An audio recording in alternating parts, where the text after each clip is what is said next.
ये अपना यूनिट 3 में टॉपिक जो अपन किए, मैंने ये सोलेनॉइड और टोरॉइड तुम्हें छुड़वा रखा है, बस ये मैं कभी बाद में कराऊंगा। Lorentz force, motion of charge particle in magnetic field, ये किया हमने। साइक्लोट्रॉन सिलेबस ही किया, ये साइक्लोट्रॉन तो सिलेबस ही गया। लास्ट हमने क्या किया है, शंट वोल्ट मीटर मीटर, ये लास्ट टॉपिक हमने किए हैं। ये यूनिट 3 का, यूनिट 3 में 2 चैप्टर हैं, ये चैप्टर 4 का एंड था, वोल्ट मीटर और मीटर। ओके, इसमें और सारे टॉपिक किए हमने छोड़ के सोलेनॉइड और टोरॉइड को, और साइक्लोट्रॉन तो सिलेबस में ही था। तो इस चैप्टर का नाम था moving charge and magnetism. Okay, अभी जो चैप्टर है अपना that is magnetism and matter, उसमें पहला टॉपिक है बार मैग्नेट। इंट्रोडक्शन तो मैं बता दूंगा इसी में। तो अपना next chapter is chapter 5th unit 3, chapter 5th unit 3 and it is magnetism and matter. Means अभी हमें मैग्नेटिज्म पढ़ना है बार मैग्नेट का। ओके, पहले हम पढ़ रहे थे करंट का मैग्नेटिज्म, अभी अपने को पढ़ना है बार मैग्नेट का। ओके, तो सबसे पहले मैं थोड़ा इंट्रोडक्शन दे दूं बार मैग्नेट का। ये मैंने लिखा ऑलमोस्ट, मैं इसी को यूज करूंगा, भाई सुबह पढ़ाया था। देखो, बार मैग्नेट आपने सबने देखा है, रेड कलर का होता है, फिजिक्स लैब में पढ़ा होता है। थोड़ा नीचे बनाता हूँ, ये फोटोज भेज रखी है, प्लीज उसके बाद देखना आप इसको। Bar magnet, it consist of 2 poles, okay, north and south. Magnetic field line north से निकलती हैं, साउथ में एंटर करती हैं। ओके, नॉर्थ से निकलेंगी, साउथ में एंटर करेंगी। तो करंट कैरिंग वायर के अराउंड भी मैग्नेटिक फील्ड होता है, और बार मैग्नेट के अराउंड भी मैग्नेटिक फील्ड होता है। ओके, ये ना, ये कैमरा खुद ही एडजस्ट कर रहा है, बार बार आगे पीछे कर करके। ब्लर हो रहा है ना? Yes sir. अभी भी हो रहा है। बनाई है बार मैग्नेट के लिए। तो अभी अब बार मैग्नेट पढ़ने वाले हैं, बार मैग्नेट और उसका मैग्नेटिज्म। ओके, मैं बोल रहा हूं आपको, एक बात ध्यान रखना कि ये इतना इंपॉर्टेंट चैप्टर नहीं है, पर इसको आप ऐसे समझना कि आप फर्स्ट यूनिट दोबारा से कर रहे हो। ठीक है, ये मैग्नेटिक डायपोल है, फर्स्ट यूनिट में अपन इलेक्ट्रिक डायपोल पढ़ा था, सारे टॉपिक वैसे ही एज इट इज रिपीट होंगे। तो consider it as a revision of first unit. ठीक है, उसकी रिवीजन समझ लेना। अब मैं आपको पहले एनालॉजी बता देता हूं। हमने फर्स्ट यूनिट में पढ़ा था इलेक्ट्रिक डायपोल। इलेक्ट्रिक डायपोल क्या होता है, एक पॉजिटिव और एक negative charge separated by small distance. अपना मैग्नेट क्या है, बार मैग्नेट, इसमें क्या है, नॉर्थ और साउथ। और इलेक्ट्रिक डायपोल में क्या होता है, पॉजिटिव एंड नेगेटिव। जो रोल पॉजिटिव चार्ज का है यहाँ पे नॉर्थ का होता है, उधर जो रोल नेगेटिव का है इधर साउथ का होता है। कोई मुझे बताएगा पॉजिटिव चार्ज के लिए इलेक्ट्रिक फील्ड की डायरेक्शन? कोई जना भी बोलना, अवे। कोई जना बोलो। Away from positive charge. तो नॉर्थ पोल के लिए मैग्नेटिक फील्ड की डायरेक्शन क्या होती है, away from north pole. Negative के लिए इलेक्ट्रिक फील्ड क्या होता है, टुवर्ड्स द नेगेटिव चार्ज। और साउथ के लिए मैग्नेटिक फील्ड क्या होता है, towards south pole. Okay, north से निकलेंगी मैग्नेटिक फील्ड लाइन, साउथ में एंटर करेंगी। तो नाउ कंसीडर इट एज कि मैं फर्स्ट यूनिट रिवाइज करवा रहा हूं मैग्नेट की फॉर्म में, और ये इंपॉर्टेंट है इलेक्ट्रिक डायपोल, मैग्नेटिक इंपॉर्टेंट नहीं है। अब देखते जाना, भी पहले आपको एनालॉजी बता देता हूं थोड़ी। ओके, यूनिट 1 यूनिट 3 है ये। इलेक्ट्रिक फील्ड ई से डिनोट करते थे, यूनिट 3 में आता है मैग्नेटिक फील्ड बी से डिनोट करते हैं। अब यहां पे जो रोल चार्ज का है, देखो इलेक्ट्रिक डायपोल में charge, positive charge negative charge, यहां पोल होता है। और पोल को हम कैसे मेजर करते हैं, that is called pole strength. Okay, और पोल स्ट्रेंथ को डिनोट करते हैं एम से। तो जैसे इसमें पॉजिटिव चार्ज है, नेगेटिव चार्ज है, इसमें पोल होते हैं, और पोल की स्ट्रेंथ होती है, नॉर्थ पोल की स्ट्रेंथ होती है, साउथ पोल की स्ट्रेंथ होती है। तो जो वहां पे क्यू आता था, कहीं पे भी अगर क्यू आता था, यहां उसकी जगह एम आएगा। और एम क्या होता है, पोल स्ट्रेंथ। अभी मैं बताता हूं इसके बारे में आगे। वहां पे कहीं पे 1/एप्सिलॉन नॉट आता था, जैसे 1/4 पाई एप्सिलॉन नॉट। 1/4 पाई इसमें भी आएगा, पर इसमें 1/एप्सिलॉन नॉट की जगह आएगा म्यू नॉट। ये तो आपको पता ही है थोड़ा थोड़ा। इलेक्ट्रिक डायपोल मूवमेंट क्या होती थी, either charge into separation between them.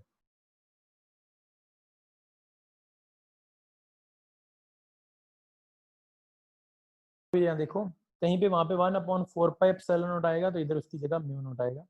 Electric dipole movement होती थी charge into separation between them. Magnetic dipole movement होती है pole strength into separation between them. उसमें भी अपन डायपोल में भी, इलेक्ट्रिक डायपोल में भी सेपरेशन को 2 वे लेते थे, यहाँ पे भी अपन 2 वे लेना है। नॉर्थ और साउथ में सेपरेशन कितनी है, 2 वे।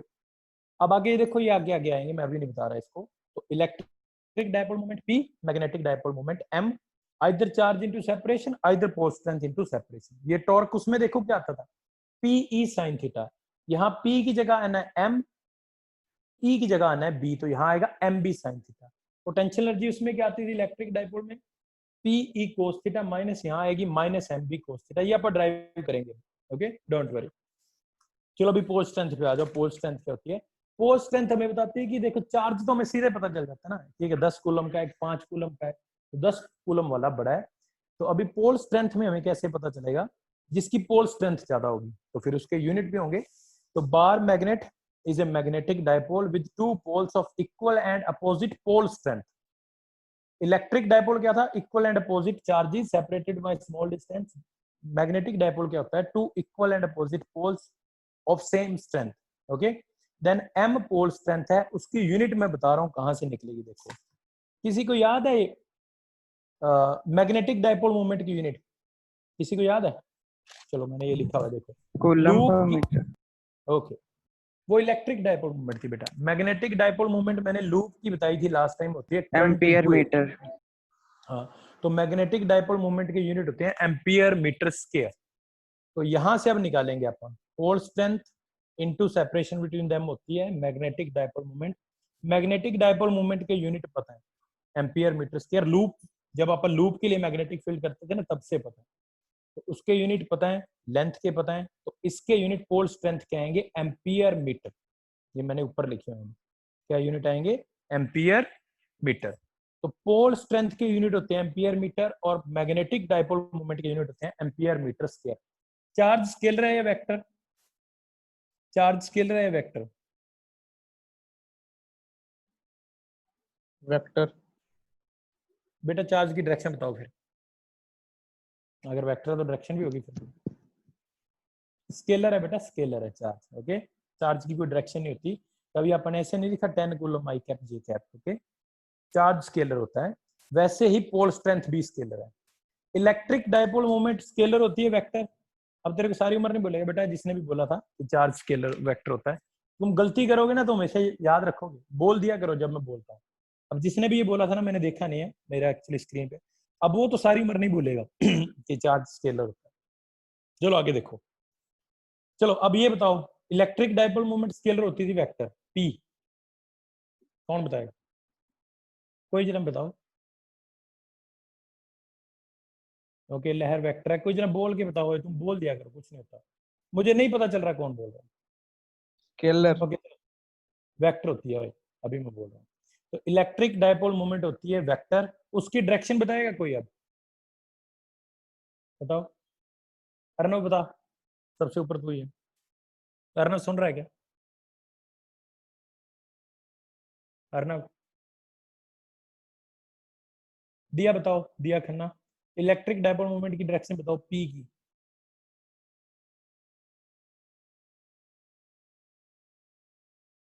कोई नहीं बता रहा क्या? खुशी बताने, नेगेटिव टू पॉजिटिव, ओके। लहर ने सही बताया। इलेक्ट्रिक डायपोल मूवमेंट की डायरेक्शन होती है, कितनी बार तुम्हें बताना पड़ेगा यार, ऐसे तो मत करो तुम। इलेक्ट्रिक डायपोल मूवमेंट की डायरेक्शन होती है negative to positive. Electric field की डायरेक्शन होती है पॉजिटिव टू नेगेटिव। अब मैंने ये बताया था आपको कि जो रोल नॉर्थ पोल का है वही पॉजिटिव चार्ज का होता है, जो रोल साउथ पोल का वही नेगेटिव का होता है। कोई मुझे मैग्नेटिक डायपोल मूवमेंट की डायरेक्शन बता सकता है? इलेक्ट्रिक की आपने बता दी negative to positive, magnetic dipole movement की डायरेक्शन क्या होगी? Positive to negative. Magnetic south to north, हाँ साउथ टू दिशा north. South to north, okay. तो यहाँ देख सही सही बोला आपने। देखो भाई प्लीज मैं कह रहा हूं इसको आप थर्ड चैप्टर समझो ही मत, इसको फर्स्ट चैप्टर ही समझो कि हम फर्स्ट चैप्टर कर रहे हैं।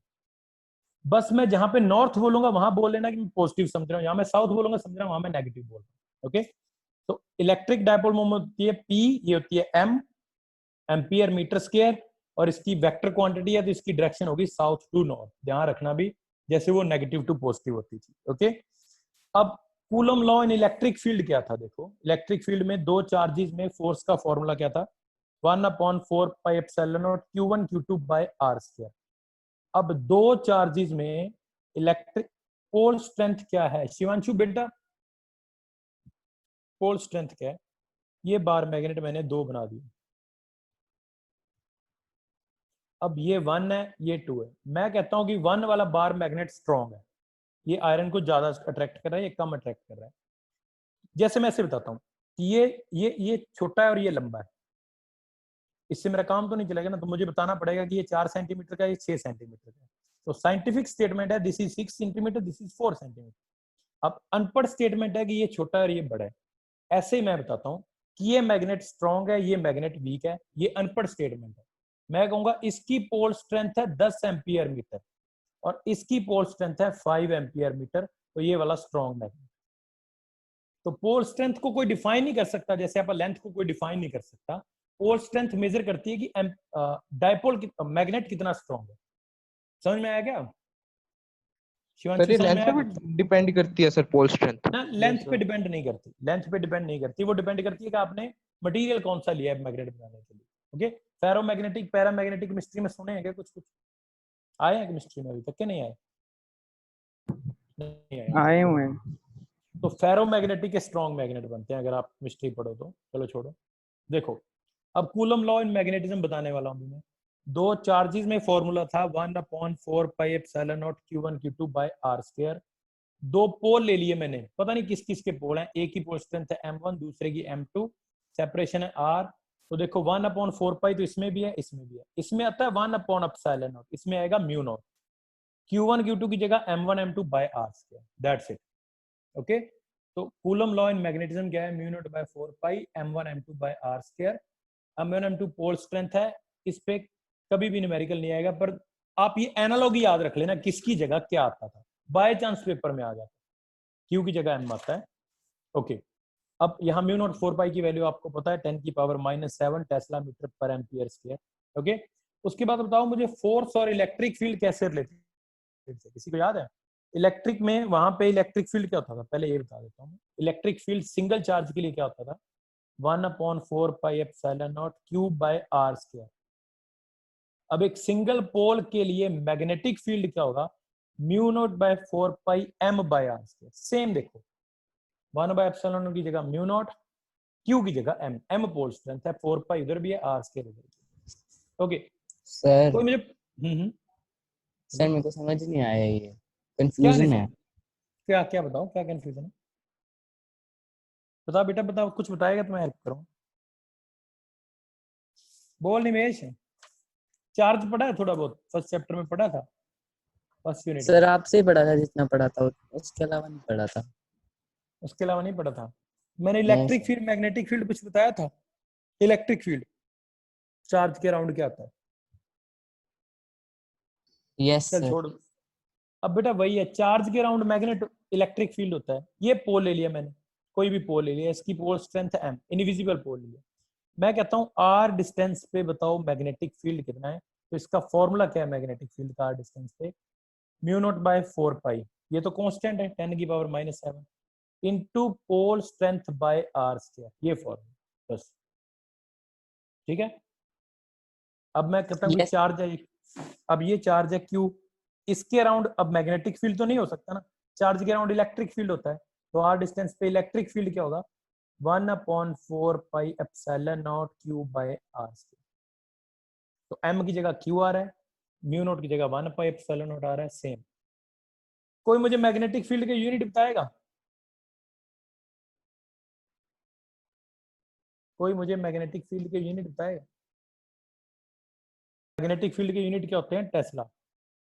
ओके, ये आपको ऑलरेडी पता है।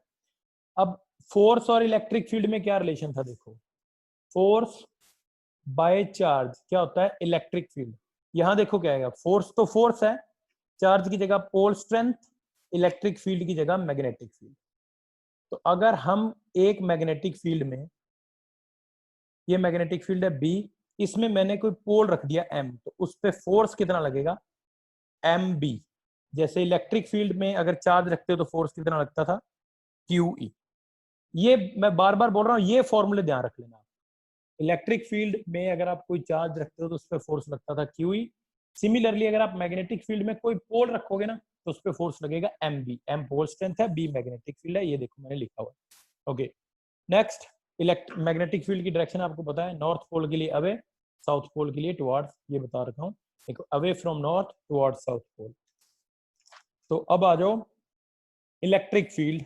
एक्सियल और इक्वेटोरियल लाइन पे हम निकालते थे, याद है आपको? इलेक्ट्रिक डाइपोल, मैं कॉपी से बुक से बताता हूँ। okay. डाइपोल के लिए मैंने आपको बताया हुआ है कि सबसे इंपॉर्टेंट टॉपिक है इलेक्ट्रिक फील्ड निकालना डाइपोल के एक्सियल और इक्वेटोरियल लाइन। सेम डिटो वही चलेगा। अब आपको मैग्नेटिक फील्ड निकालना है बार मैग्नेट की एक्सियल लाइन पे और बार मैग्नेट की इक्वेटोरियल लाइन। ठीक है, एक बार बुक को छोड़ो, पहले मैं आपको फॉर्मूले बता दूं।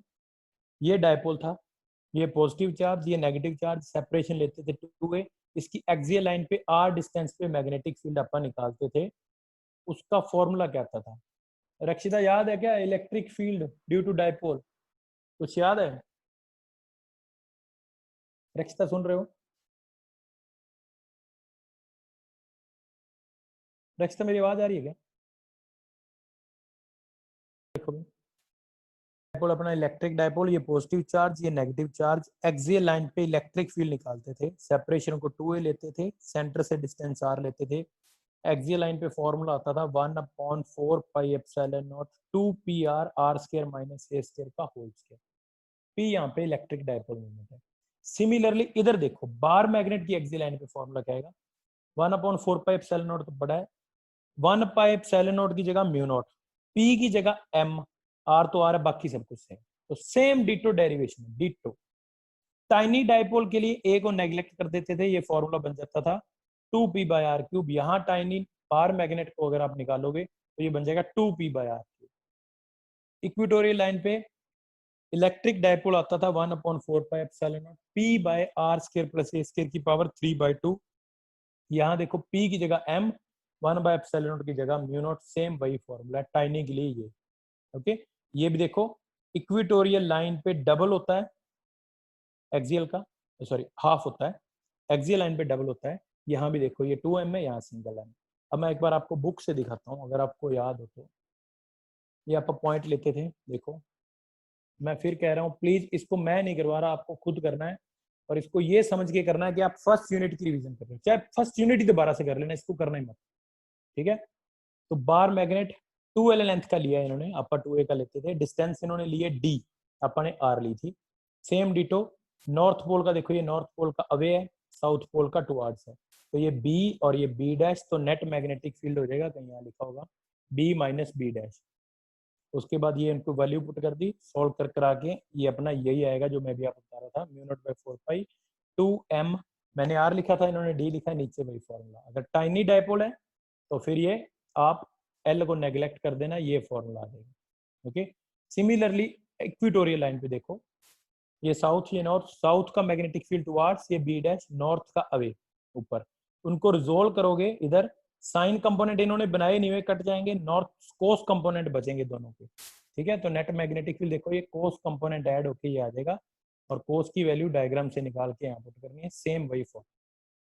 ओके, तो प्लीज इसको चाहे छोड़ भी देना अभी प्लीज, पर इसको ऐसे करना कि आप फर्स्ट यूनिट दोबारा से कर लें, या समझ लो कि वही कर रहे हो आप फर्स्ट यूनिट, p की जगह बस m लिख रहे हो, और 1/4πε0 की जगह μ0 लिख रहे हो, और q की जगह L क्या है सर? m। l बेटा आप डाइपोल की लेंथ कितनी लेते थे? डाइपोल की लेंथ अपा क्या लेते थे, याद है? ए 2a। हाँ जी सर, 2a लेते थे। इन्होंने 2l ले रखी है, कोई फर्क नहीं पड़ेगा उससे। तो जहां अपना a आता था ना, उसकी जगह इनका l आ रहा है। ठीक है, समझ रहे हैं? अपन सेंटर से डिस्टेंस लेते थे r, इन्होंने ले रखी है d, तो r की जगह इनका d आएगा, कोई फर्क नहीं पड़ता, आप कुछ भी ले लें। समझ में आ गया? समझ रहे हो?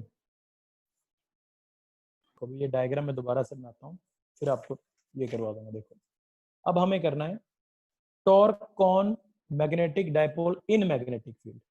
फर्स्ट यूनिट में करते थे torque on electric dipole in electric field.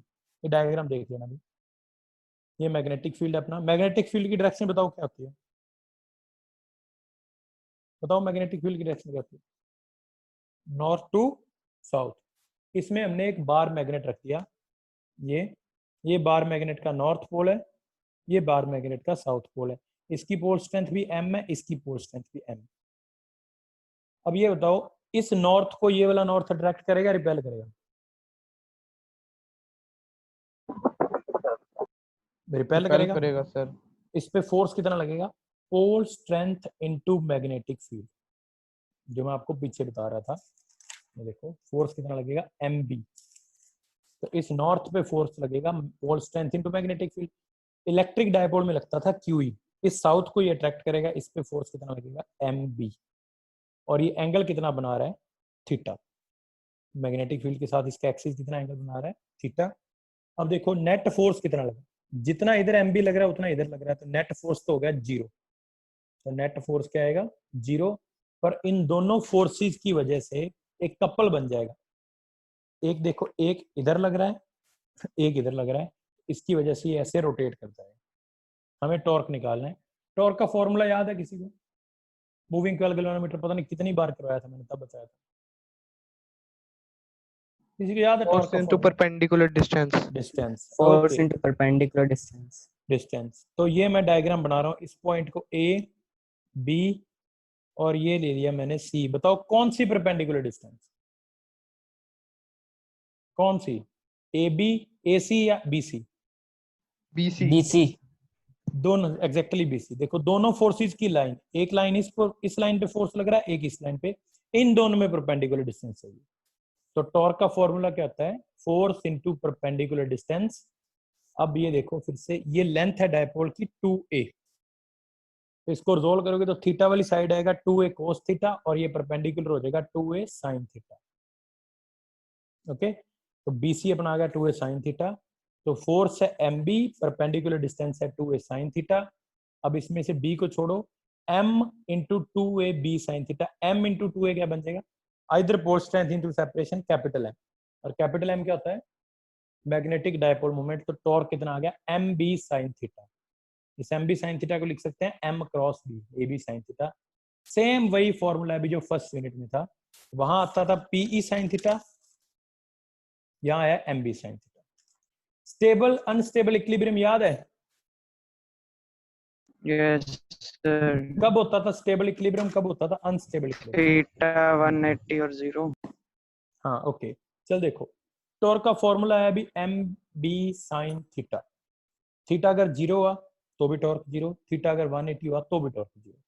और टॉर्क 0 मतलब इक्विलिब्रियम, क्योंकि m is magnetic dipole moment. Yes, m is magnetic dipole moment. Okay, अब देखो, तो 0 पे भी इक्विलिब्रियम है, 180 पे भी इक्विलिब्रियम है। इक्विलिब्रियम मतलब टॉर्क 0।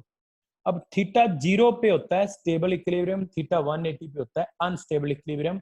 मैंने पता नहीं पहले बताया था कि नहीं, अब मैं डिटेल में बता रहा हूँ, ध्यान से देख लें। स्टेबल अनस्टेबल समझो क्या होता है। देखो ये अपना मैग्नेटिक फील्ड लगा हुआ है नॉर्थ टू साउथ, उसमें मैंने बार मैग्नेट रख दिया, ये नॉर्थ इधर रखा, साउथ इधर रखा। अब इसकी मैग्नेटिक डायपोल मूवमेंट क्या होगी, south north. Electric magnetic field भी आपने इधर लगा रखा है। तो अगर डायपोल ऐसे पड़ा है तो M और B में एंगल हो जाता है 0, तो थीटा हो गया 0।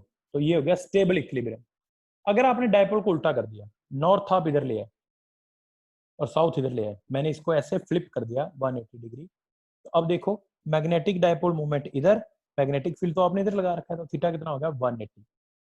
इसको बोलेंगे एंटी पैरेलल, इसको बोलेंगे पैरेलल। अब इससे स्टेबल एंड स्टेबल क्या होता है, देखो ये नॉर्थ की तरफ नॉर्थ अगर आता है तो ये घूमेगा तो नहीं, क्योंकि टॉर्क तो 0 है, लेकिन आपने इसको थोड़ा सा हिला दिया ना, तो फिर ये ऐसे जाके स्टेबल इक्विलिब्रियम में जाके रुक जाएगा।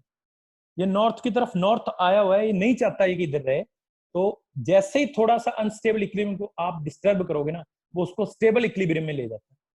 तो अनस्टेबल, अब समझो प्रैक्टिकली क्या होता है, अनस्टेबल में चीज हिलते ही कहीं और जाके रुक जाती है। तो ये अनस्टेबल, यहाँ घूमेगा तो नहीं, डायपोल अपना पड़ा रहेगा, टॉर्क तो 0 है, लेकिन थोड़ा सा डिस्टर्ब होते ही वो जाके स्टेबल पे रुक जाएगा। और स्टेबल में क्या होता है, आप जितना मर्जी डिस्टर्ब करो, घूम फिर के आगे यहीं रुकेगा। ओके, तो स्टेबल इक्विलिब्रियम अगर थीटा 0 है, डायपोल स्टेबल होता है। अनस्टेबल मतलब वो एंटी पैरेलल पड़ा है, वो पैरेलल होना चाहता है, तो थोड़ा घूमने से वो पैरेलल हो जाएगा। सेम कंसेप्ट इलेक्ट्रिक डायपोल में। और ये सबसे इंपॉर्टेंट है, अभी पेपर में बहुत बार आता है कि किस ओरिएंटेशन में इलेक्ट्रिक डायपोल स्टेबल इक्विलिब्रियम में होता है और किस ओरिएंटेशन में वो अनस्टेबल इक्विलिब्रियम में होता है। तो ये ध्यान रख लेना भी, जो इलेक्ट्रिक में था सेम वही यहाँ पे। अब आते हैं पोटेंशियल एनर्जी में, potential energy of dipole in magnetic field. ये भी डायग्राम मैं दोबारा से बनाता हूँ। किसी को याद है पोटेंशियल एनर्जी कैसे निकालते थे डायपोल की? किसी को याद है क्या? अरे यार बोलते रहा, मुझे लगता है मेरी आवाज जानी बंद होगी, ये कहना बोलते रहा वर्क डन से। ईशान देख ले, तेरा पेपर आने वाला है, कैपेसिटर की हाँ एनर्जी जी भी सर। कैसे हाँ, कैपेसिटर की एनर्जी भी कैसे निकलेगी, जो तू कह रहा था। कैपेसिटर को चार्ज करने में हमें वर्क डन करना पड़ेगा, वही वर्क डन कैपेसिटर की एनर्जी होता है। तो डायपोल की एनर्जी हमें निकालनी है, वो कैसे निकलेगी, work done in rotating the dipole against torque. Torque इसको घूमने नहीं दे रहा है जो लग रहा है। अगर जैसे ये पेन है, पेन को ग्रेविटेशनल फोर्स ऊपर आने नहीं दे रहा है, अगर मैं इसको ऊपर लाता हूं तो मैं ग्रेविटेशनल फोर्स के अगेंस्ट वर्क कर रहा हूं, वही वर्क इसमें पोटेंशियल एनर्जी बन के स्टोर हो जाएगा। तो सेम अपने डायपोल के साथ है, टॉर्क जो उस पर लग रहा है एम बी साइन थीटा, वो उसको घूमने नहीं देना चाहता। अगर मैं उसको घुमाता हूं तो मैं उसके अगेंस्ट वर्क करता हूं और वही वर्क पोटेंशियल एनर्जी बन के स्टोर हो जाता है। तो work done against rotating the dipole, sorry, work done in rotating the dipole against torque. कहां से कहां तक रोटेट करना है, थीटा 1 से लेके थीटा 2। डायग्राम नहीं बनाना है पेपर में, यही लिखना है। मैं डायग्राम मैं आपको बना के दिखाता हूँ। ये अपना मैग्नेटिक फील्ड है, ये डायपोल ऐसे पड़ा था थीटा 1 एंगल पे, हमें इसको लेके जाना है थीटा 2 एंगल पे। तो हम कैसे करेंगे, रास्ते में कुछ स्मॉल डिस्प्लेसमेंट ले लेते हैं डी थीटा। ये मैं जूम कर देता हूँ, डायग्राम नहीं बनाएंगे, देखो बनाना नहीं है। ये थीटा 1 पे पड़ा था, हमें थीटा 2 पे लेके जाना है। तो जब हम रोटेट कर रहे थे, वो take a small angular displacement d theta and we calculate the work done and integrate it within limits. So we need to rotate the dipole from theta, एक second, let we need from theta 1 to theta 2 small work done against the torque in rotating d theta। मैंने लिखा है ये small work done of rotating d theta। तो d theta का work done क्या होगा, work done का formula आपने क्या पढ़ा, देखो भी, फोर्स इनटू डिस्प्लेसमेंट। ये होता है लीनियर सिस्टम में। सर्कुलर सिस्टम में या रोटेशनल सिस्टम में फोर्स की जगह आता है टॉर्क, लीनियर डिस्प्लेसमेंट की जगह आती है एंगुलर डिस्प्लेसमेंट, की बॉडी घूमी कितना है। तो स्मॉल वर्क डन हो जाएगा टाउ डी थीटा। अब टॉर्क कभी निकाला था हमने, टॉर्क की जगह m B sine theta d theta, ये स्मॉल वर्क डन है। टोटल वर्क डन इसका इंटीग्रेशन कहां से लेके कहां तक, थीटा 1 से थीटा 2। अब एम बी कॉन्स्टेंट है, इंटीग्रेशन होगा साइन थीटा डी थीटा का। कोई बता सकता है साइन का इंटीग्रेशन क्या होता है, माइनस दिख गया कोस था थीटा पहले। लिमिट मुझे पता चल गया, थीटा 1 टू थीटा 2, ये माइनस आप बाहर ले आए, लिमिट पुट करो थीटा की जगह upper limit minus cos theta 1। Okay, अब ये देखो एक्चुअली इसको सॉल्व करेंगे ना, तो ये क्या आ गया, मैं इसको लिख देता हूँ, ये आप देखो, minus M B cos theta 2 plus m B cos theta 1, ये मैंने मल्टीप्लाई कर दिया। एक्चुअल में ये पोटेंशियल एनर्जी डिफरेंस आ गया थीटा 1 और थीटा 2 के बीच। मुझे पोटेंशियल एनर्जी चाहिए किसी एंगल, मुझे किसी थीटा पे चाहिए, ये पोटेंशियल एनर्जी है थीटा 2 पे, ये पोटेंशियल एनर्जी है थीटा 1 पे, और ये उनमें डिफरेंस है। तो अगर हमें पोटेंशियल एनर्जी कहीं पे चाहिए ना, तो सिंपल ये फॉर्मूला आ गया एम बी कोस थीटा, पर यहाँ पर रेफरेंस थीटा पुट कर देते हैं। तो थीटा 2 को पुट कर दो थीटा, थीटा 1 ऐसा लो कि जिसपे कोस 0 होता है, और कोस किस पे 0 होता है, सर एक बार रिपीट करना सर, ये cos थीटा 2 जी सर, ये लिमिट पॉइंट लिमिट पुट करनी आती है, हाँ जी लिमिट सर, पुट अपर किया लिमिट माइनस लोअर लिमिट। तो कोस थीटा 2 माइनस सर कोस ये थीटा जो 1। आपने बताया सर, हाँ, मैं ये एम बी की मैंने मल्टीप्लाई कर दिया अंदर, तो एम बी कोस थीटा 2, ये minus minus plus m B cos theta 1। अब ये पोटेंशियल एनर्जी है थीटा 2 पे, ये पोटेंशियल एनर्जी है थीटा 1 पे। तो अगर थीटा होता तो पोटेंशियल एनर्जी क्या होती, बस एम बी कोस थीटा। मैं ये बता रहा था, पर यहाँ पे अपना पेपर में अगर आता है तो आपको ऐसे लिखना पड़ेगा कि let theta 2 is theta, theta 1 हमें रेफरेंस लेना पड़ता है जिसपे पोटेंशियल एनर्जी 0 होगी। अब कोस किस पे 0 होता है, 90 पे, तो थीटा 1 को अपन ने 90 ले 90। लिया, तो थीटा 2 को मैंने थीटा पुट कर दिया, थीटा 1 को 90, तो वर्क डन आ गया minus M B cos theta, यही अपनी पोटेंशियल एनर्जी है minus M B cos theta.